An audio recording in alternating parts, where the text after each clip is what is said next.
ছাত্রছাত্রীরা সকলে কেমন আছো? আশা করছি সকলেই ভালো আছো। আজকে তোমাদেরকে একটা সুন্দর বিষয়বস্তু নিয়ে আলোচনা করতে চলে এলাম। তাহলে শুরু করা যাক। আচ্ছা, আমরা যখন কোনো সময় পড়ে যাই, আমাদের যখন কোনো জায়গায় আঘাত লাগে, তখন কেটে যাওয়া অংশ থেকে যে তরলটি বেরিয়ে আসে দেহের বাইরে, তার নাম কি তোমরা বলতে পারবে? হ্যাঁ, অবশ্যই ঠিক বলতে পেরেছ। তার নাম হচ্ছে রক্ত, তাই তো? আজকে আমরা এই রক্তের ব্যাপারেই পড়ব। রক্তের মধ্যে কি রয়েছে এবং রক্তের বিস্তারিত আলোচনা আজকের ক্লাসে হবে। তাহলে চলো স্টার্ট করা যাক। তাহলে তোমরা সকলেই রক্তের নামটার সাথে পরিচিত আশা করছি। আচ্ছা, তোমরা কি বলতে পারবে রক্তকে কি বলা হয়? রক্তকে বলা হয়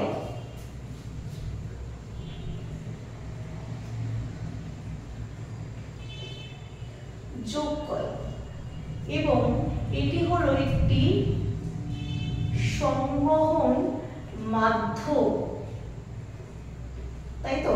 আচ্ছা, তোমরা কি জানো সংবহন মাধ্যম মানে কি?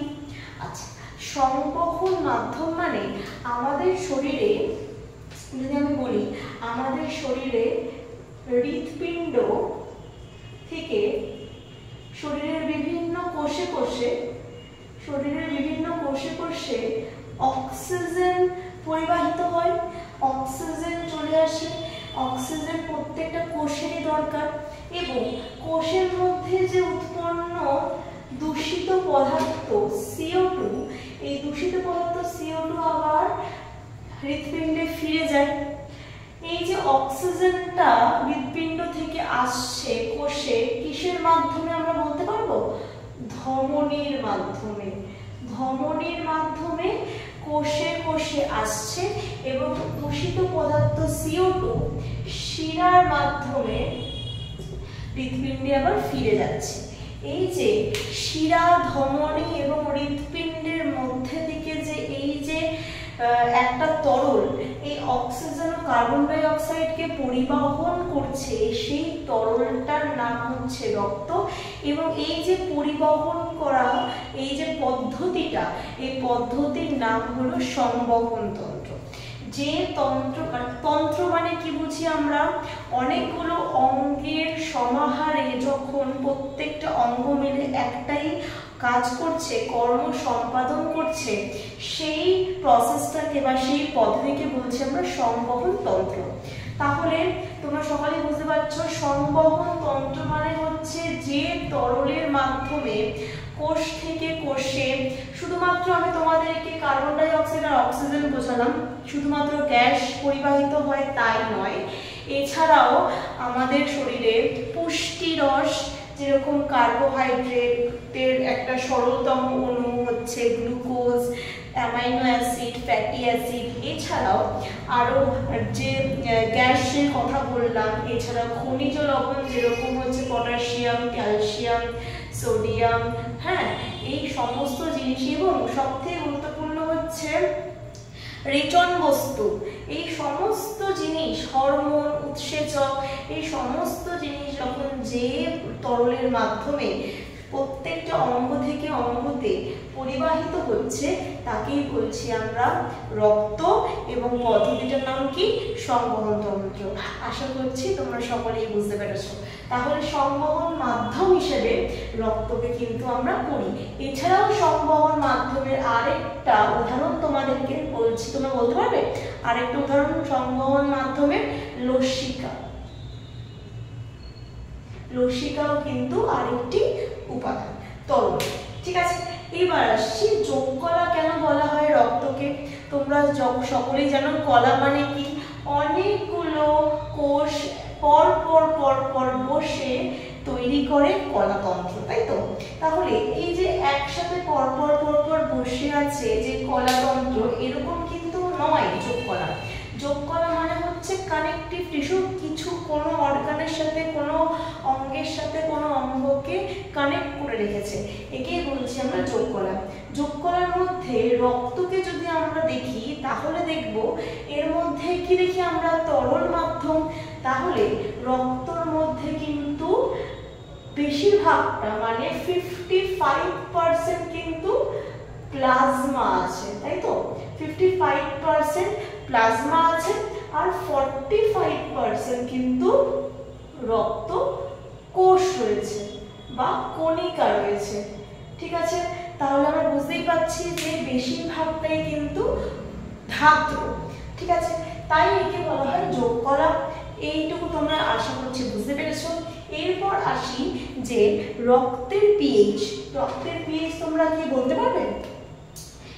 পিএইচ কত? 7.4। তোমরা কিন্তু এটা মাথায় রেখো, 7.4 হচ্ছে রক্তের পিএইচ।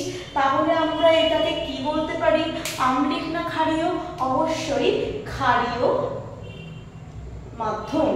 এছাড়াও রক্তকে যদি আমরা সংজ্ঞা দিই তাহলে আমরা বলবো যে হৃৎপিণ্ড এবং কোষে যে তরলের মাধ্যমে গ্লুকোজ, পুষ্টিরস, রেচন পদার্থ, হরমোন, উৎসেচক এবং গ্যাস আদান প্রদান হচ্ছে, এছাড়াও যেটি হচ্ছে ক্ষারীয়ধর্মী, লবণাক্ত এবং লোহিত রক্তকণিকা যেহেতু আমাদের লাল রঙের হয় মানে হিমোগ্লোবিন যুক্ত হয়, তাকেই বলছি আমরা লৌহযুক্ত, তাকেই বলছি আমরা রক্ত, তাই তো? তাহলে এরপর আসি আমরা উৎপত্তি।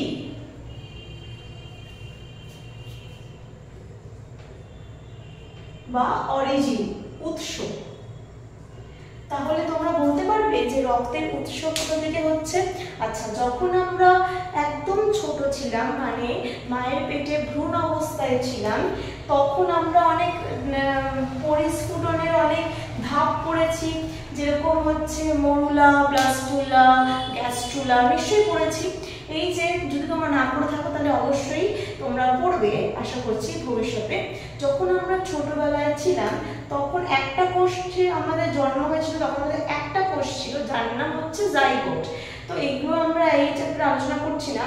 জাইগোটটা হচ্ছে একটা সিঙ্গেল কোষ দিয়ে, একটা এককোষী তৈরি। এরপর আস্তে আস্তে তৈরি যখন ওরা একটু আস্তে আস্তে কোষ বিভাজন করে তখন ওরা অনেকগুলো কোষের সমষ্টি তৈরি করে, তখন ওরা একটা বলের মতো স্ট্রাকচার তৈরি করে, ঠিক আছে? এর মধ্যে তিনটে লেয়ার রয়েছে। এটাকে বলি যদি আমরা একটোডার্ম, মেসোডার্ম আর এটা হলো এন্ডোডার্ম। আচ্ছা, এই তিনটে লেয়ার প্রথমে তৈরি হয়, একটোডার্ম, মেসোডার্ম আর এন্ডোডার্ম।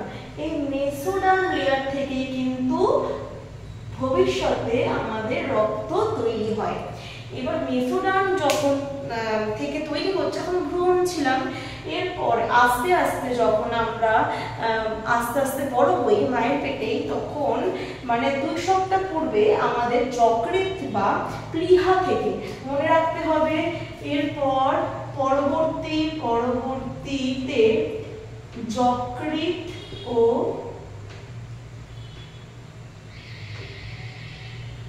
প্লীহা থেকে কিন্তু রক্তের উৎপত্তি ঘটে বা রক্ত তৈরি হয়, উৎপত্তি ঘটে।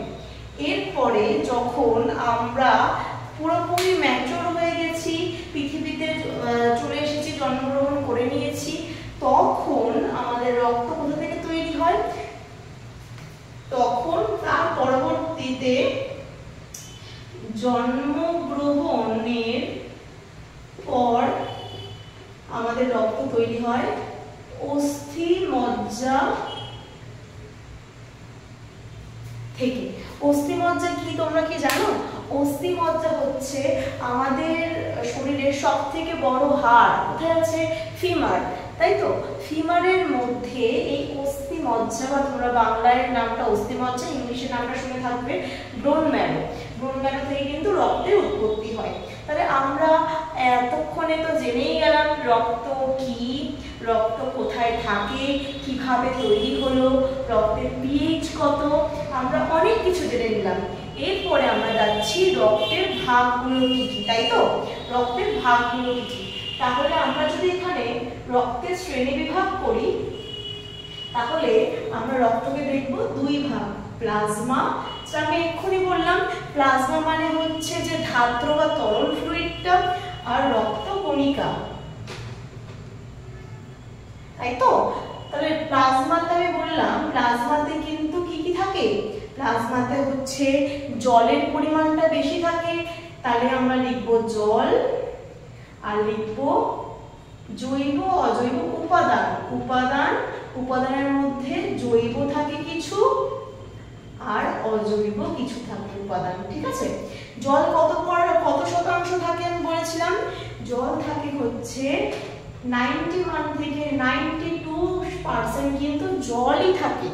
এছাড়াও জৈব আর অজৈব উপাদানের মধ্যে বিভিন্ন জৈব উপাদানের মধ্যে প্রোটিন, কার্বোহাইড্রেট, ফ্যাট, গ্লুকোজ, বিভিন্ন gas, oxygen, carbon die oxide, এগুলো সব জৈব উপাদান।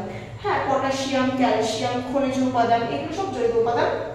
অজৈব উপাদানের মধ্যে আরো অনেক কিছু রয়েছে।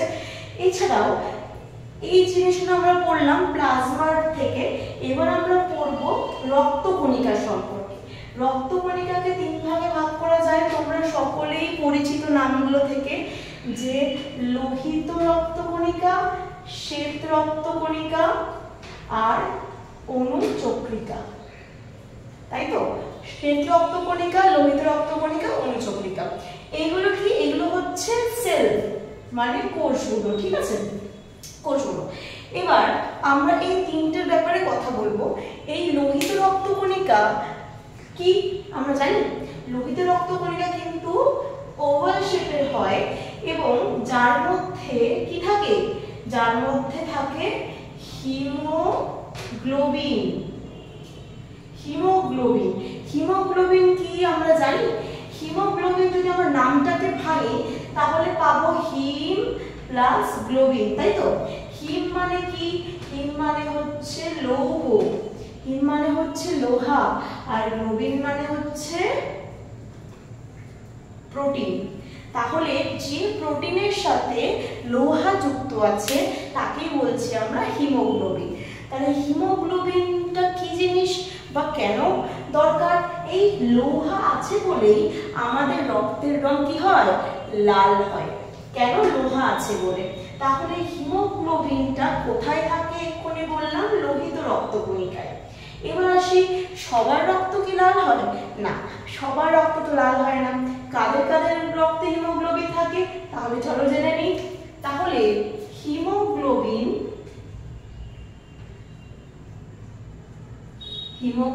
কাদের কাদের থাকে?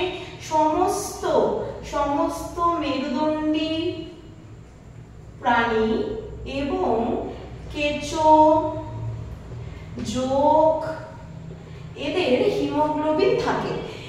এছাড়া আরেকটা আমরা নাম শুনবো হিমোসায়ানিন। হিমোসায়ানিন কি কখনো নাম শুনেছি? হিমোসায়ানিন হলো সাদা রঙের তরল, ঠিক আছে? সাদা নয়, নীলাভ সাদা, নীলাভ সাদা। তাহলে হিমোসায়ানিনটা কি? হিমোসায়ানিনের মধ্যে আমরা কি পড়লাম? হিম মানে লোহা, আর এখানে হিমোসায়ানিনের যে লোহা যে খনিজ উপাদানটা ছিল তার পরিবর্তে এখানে রয়েছে কি? তামা। আশা করছি বোঝাতে পারছি সকলকে। তামা রয়েছে, এই প্রোটিনটার সাথে তামা যুক্ত হওয়ায় এর রং হয়ে যায় কি? এর রং হয়ে যায় নীলাভ, ঠিক আছে? নীলাভ হয়। তাহলে এই হিমোসায়ানিন কাদের মধ্যে থাকে? হিমোসায়ানিন থাকে হচ্ছে ঝিনুক, শামুক, ঠিক আছে, আরশোলা, এই সমস্ত অমেরুদণ্ডী প্রাণীদের দেখা যায় হিমোসায়ানিন। আশা করছি বোঝাতে পেরেছি তোমাদেরকে হিমোগ্লোবিন কি, হিমোসায়ানিন কি। এবার আসছি, হিমোগ্লোবিনও না আমাদের শরীরে দুই রকমের হয়, একটা অক্সি হিমোগ্লোবিন, একটা হচ্ছে কার্বো অক্সি হিমোগ্লোবিন। নাম শুনেই তোমরা বুঝতে পারছো অক্সি হিমোগ্লোবিন মানে কি? যে অক্সিজেন ক্যারি করবে, তাই তো? যে অক্সিজেন ক্যারি করবে যে হিমোগ্লোবিন তার নাম হচ্ছে অক্সি হিমোগ্লোবিন। অক্সি হিমোগ্লোবিন যে অক্সিজেনের সাথে বাইন্ড করতে পারবে, বন্ধন তৈরি করতে পারবে, আর যে কার্বন ডাই অক্সাইডকে জুড়ে থাকবে তার নাম হচ্ছে কার্বক্সি হিমোগ্লোবিন। হিমোগ্লোবিন। ঠিক আছে, সবাই বুঝেছো কার্বক্সি হিমোগ্লোবিন কি, অক্সি হিমোগ্লোবিন কি। আচ্ছা, এরপরে আসছি লোহিত রক্তকণিকার মধ্যে না নিউক্লিয়াস থাকে না। এইগুলো তো একটা সেল, কিন্তু কোষের মধ্যে তো নিউক্লিয়াস থাকাটা স্বাভাবিক, কিন্তু লোহিত রক্তকণিকায় কিন্তু নিউক্লিয়াস থাকে না। তাহলে নিউক্লিয়াস থাকে না, তার মানে ওরা কি কোষ বিভাজন করতে পারবে না? পারবে না। তাহলে লোহিত রক্তকণিকার যেহেতু নিউক্লিয়াস থাকে না, তাই তারা কোষ বিভাজন করতে পারে না। তাহলে আমরা তো জানি লোহিত রক্তকণিকা 120 দিন বাঁচে, তাই তো? ওদের স্থায়িত্ব কত? 120 দিন। তাহলে 120 দিন পর কারা আসছে? ওদেরকে মেরে ফেলা হচ্ছে কেন? এই জিনিসগুলো আমাদের মাথায় আসবে যে লোহিত রক্তকণিকাকে মেরে ফেলা হচ্ছে কেন, ওরা যে কাজটা করছিল সেই কাজটা 120 দিন পরেই কেন ওদেরকে মেরে ফেলা হচ্ছে, আর সেল ডিভিশন করতে পারে নাই বা কেন, কোষ বিভাজন করতে পারে নাই বা কেন? আমি তোমাদের উত্তরটা বললাম যে কোষের মধ্যে নিউক্লিয়াস থাকে না, এই হিমোগ্লোবিনের মধ্যে নিউক্লিয়াস থাকে না। এবার নিউক্লিয়াস থাকে না কেন, এর কারণ আছে। নিউক্লিয়াস যদি থাকতো তাহলে কোষের মধ্যে আরো অনেক কোষীয় অঙ্গাণু তৈরি হতো। যেমন তোমরা উদাহরণ দাও, লোহিত রক্তকণিকা লোহিত রক্তকণিকা না, মানে যদি নিউক্লিয়াস থাকতো তাহলে গলগি বডি, রাইবোজোম, মাইটোকন্ড্রিয়া, এগুলো সব তৈরি হতো। এইগুলো তৈরি হওয়ার ফলে কোষের মধ্যে অনেকটা জায়গা কিন্তু ওরা আটকে নিত। এর ফলে ওই জায়গাতে কার্বন ডাই অক্সাইড, অক্সিজেন এগুলো তো আসতে পারতো না, এগুলো তো বাইন্ড করতে পারতো না। এই জন্য লোহিত রক্তকণিকার মধ্যে নিউক্লিয়াস থাকে না, যাতে ওরা কার্বন ডাই অক্সাইড এবং অক্সিজেনের সাথে বাইন্ড করতে পারে এবং রাখার ওদের বাইন্ড করার জায়গা থাকতে পারে। লোহিত রক্তকণিকাকে তো অনেকটা ট্রাভেল করতে হবে, ওর মধ্যে যদি জায়গাই না থাকে কার্বন ডাই অক্সাইডের সাথে বাইন্ড করার, অক্সিজেনকে ধরে রাখার, তাহলে তো ওরা কখনোই অ্যাটাচমেন্ট হবে না, এগোতে পারবে না, পরিবহন করতে পারবে না। এই জন্য নিউক্লিয়াসকে ওরা বাদ দিয়ে দেয়, যাতে ওদের মধ্যে অনেকটা গ্যাপ তৈরি হয় এবং ওখানে অক্সিজেন ও কার্বন ডাই অক্সাইড বাইন্ড হতে পারে। আশা করছি তোমরা সকলেই বুঝতে পেরেছো। তাহলে এবার বললাম 120 দিন কেন বাঁচে। 120 দিন কেন বাঁচে, ওদেরকে মেরে ফেলা কেন হয়? কারণ একটা জিনিস মনে রাখবে যে রক্ত কিন্তু আমাদের ব্রেন থেকে পা পর্যন্ত সমস্ত জায়গায় কিন্তু সংবহন হচ্ছে, পরিবাহিত হচ্ছে। তাহলে এই যে সমস্ত জায়গায় যে সঙ্গে সঙ্গে পরিবাহিত হচ্ছে যে লোহিত রক্তকণিকা বা আমাদের রক্ত, এইটা যদি কোনোভাবে ইনফেক্টেড হয়ে যায়, আক্রান্ত হয়ে যায়, কোনো ব্যাকটেরিয়া ভাইরাস দ্বারা আক্রান্ত হয়ে যায়, তাহলে তো প্রত্যেকটা অর্গান, প্রত্যেকটা অঙ্গে অঙ্গে ছড়িয়ে যাবে রোগটা। তো কখনোই আমরা এটা চাইবো না, কখনোই আমাদের শরীর সেটা চাইবে না যে প্রত্যেকটা অঙ্গ ইনফেক্টেড হয়ে যাক। এই জন্য 120 দিন পর পর কিন্তু রিনিউ করা হয়, লোহিত রক্তকণিকাকে কিন্তু আবার নতুন করে কিন্তু মেরে ফেলে তৈরি করা হচ্ছে। বোঝা গেছে? এবার আসি লোহিত রক্তকণিকার কাজ কি। লোহিত রক্তকণিকার অনেক কাজ রয়েছে, যেরকম কি বললাম, অক্সিজেন আর কার্বন ডাই অক্সাইড বাহিত করা, এছাড়া বিভিন্ন কোষে কোষে সাপ্লাই করা, কি করা, কার্বন ডাই অক্সাইড ও অক্সিজেনকে সাপ্লাই করা, এছাড়াও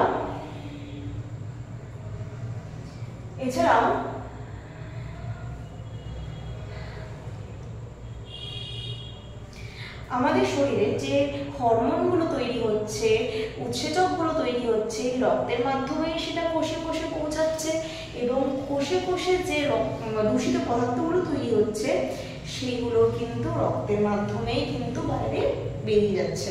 তাহলে লোহিত রক্তকণিকার আমরা কাজ পড়লাম, উৎপত্তি পড়লাম, স্থায়িত্ব পড়লাম, আয়ু পড়লাম এবং ওদের হিমোগ্লোবিনের বিভিন্ন অংশ আমরা পড়লাম।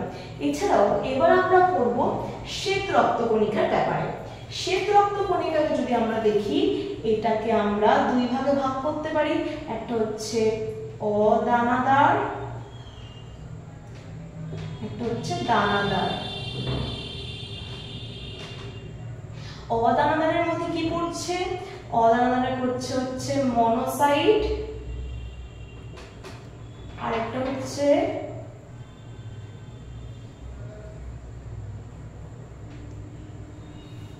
লিম্ফোসাইট, মনোসাইট আর লিম্ফোসাইট। ঠিক আছে, আর দানাদারের মধ্যে কি পড়ছে? ইউসিনোফিল,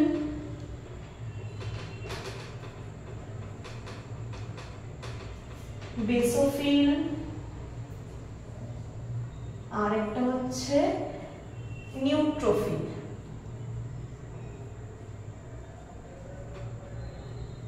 তাহলে শ্বেত রক্তকণিকাকে আমরা কিন্তু দুই ভাগে ভাগ করি, একটা হচ্ছে অদানাদার, একটা হচ্ছে দানাদার। দানাদার অদানাদার মানে কি? মানে সেলের মধ্যে গ্র্যানিউলস মানে দানাযুক্ত নাকি সেলের মধ্যে দানাবিহীন। তাহলে দানাযুক্ত যেগুলো সেগুলো হচ্ছে ইউসিনোফিল, বেসোফিল আর নিউট্রোফিল, আর অদানাদার হচ্ছে মনোসাইট, লিম্ফোসাইট। আমাদেরকে এই কোষগুলোর সম্পর্কে জানতে হবে এবং এই কোষগুলোর যে কাজগুলো তার সম্পর্কেও জানতে হবে। তাহলে আমি যদি বলি, এখানে একটুখানি ক্লিয়ার করে দিই, হচ্ছে মনোসাইট ও নিউট্রোফিল। এই মনোসাইট ও নিউট্রোফিল কি করে? ফ্যাগোসাইটোসিস। তোমরা কি জানো ফ্যাগোসাইটোসিস মানে কি? ফ্যাগোসাইটোসিস মানে হলো যে পদ্ধতিতে আমাদের শরীরে বাইরে থেকে আগত কোনো ব্যাকটেরিয়া ভাইরাসকে ধ্বংস করা হয় সে পদ্ধতিকে বলা হয় ফ্যাগোসাইটোসিস। তাহলে মনোসাইট ও নিউট্রোফিল ফ্যাগোসাইটোসিস পদ্ধতিতে আমাদের শরীরে আক্রমণ করা বিভিন্ন প্যাথোজেনকে কিন্তু ধ্বংস করছে। সেকেন্ড হচ্ছে লিম্ফোসাইট। লিম্ফোসাইট কি করছে? লিম্ফোসাইট অ্যান্টিবডি তৈরি করছে, আমাদের শরীরে অ্যান্টিবডি তৈরি করতে সাহায্য করছে। নেক্সট আমরা পড়বো হচ্ছে বেসোফিল। বেসোফিল কি করছে? বেসোফিল হেপারিন, এটা খুব ইম্পর্টেন্ট একটা টার্ম, একটা ওয়ার্ড, হেপারিন খরিত করে হেপারিনের সাথে রক্ততঞ্চন মানে হেপারিন এবং অনুচক্রিকার সাথে যুক্ত হয়ে আমাদের শরীরে রক্ত জমাট বাঁধতে রক্ততঞ্চন পদ্ধতিতে সাহায্য করছে আমাদের বেসোফিল। এরপর লাস্ট চলে আসে হচ্ছে ইউসিনোফিল কি করছে? আমাদের শরীরে যত সমস্ত অ্যালার্জি প্রতিহত করতে সাহায্য করছে। কোনো রকম অ্যালার্জি যদি শরীরে হয় সেটা থেকে আমাদেরকে রক্ষা করছে ইউসিনোফিল। তাহলে আমরা মনোসাইট, লিম্ফোসাইট, নিউট্রোফিল, বেসোফিল ও ইউসিনোফিলের কিন্তু কাজ করলাম। এরপরে আমরা লাস্ট করব অনুচক্রিকা। তুমি সকলেই তোমরা জানো অনুচক্রিকা মানে এমন কিছু কোষ যারা আমাদের শরীরে রক্ত জমাট বাঁধতে সাহায্য করে। কোনো জায়গায় কেটে গেলে কোনোভাবে যদি লোহিত রক্তকণিকা বাইরে প্রচুর পরিমাণে বেরিয়ে যায় তখন সেটা আটকানোর জন্য যে জমাট বাঁধার পদ্ধতি বা সে জমাট বাঁধে যারা তারাই হচ্ছে অনুচক্রিকা। এটাই হলো কাজ। তাহলে এবার চলো আমরা জেনে নিই যে এই লোহিত রক্তকণিকা, শ্বেত রক্তকণিকা, অনুচক্রিকা কত পরিমাণে আমাদের শরীরে থাকে। তাহলে আমরা প্রথমে এখানটা একটু রিভাইজ করে নিই।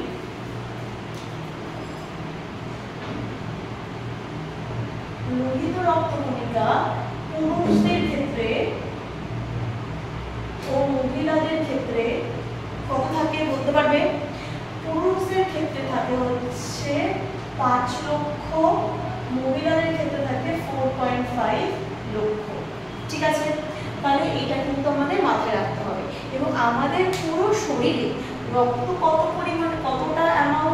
পরিমাণে থাকে? রক্ত থাকে আমাদের শরীরে হচ্ছে পুরুষদের ক্ষেত্রে 5 লিটার আর মহিলাদের ক্ষেত্রে 4.5 লিটার। ঠিক আছে, এবার আসছি লোহিত রক্তকণিকার পর শ্বেত রক্তকণিকা। শ্বেত রক্তকণিকা আমাদের শরীরে কতটা থাকে? আমাদের শরীরে 6000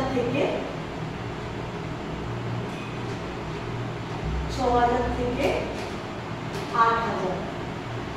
ঠিক আছে। শ্বেত রক্তকণিকা আমাদের শরীরে 6000 থেকে 8000 সংখ্যায় থাকে। আর অনুচক্রিকা আমাদের শরীরে কত পরিমাণে থাকে? 2,50,000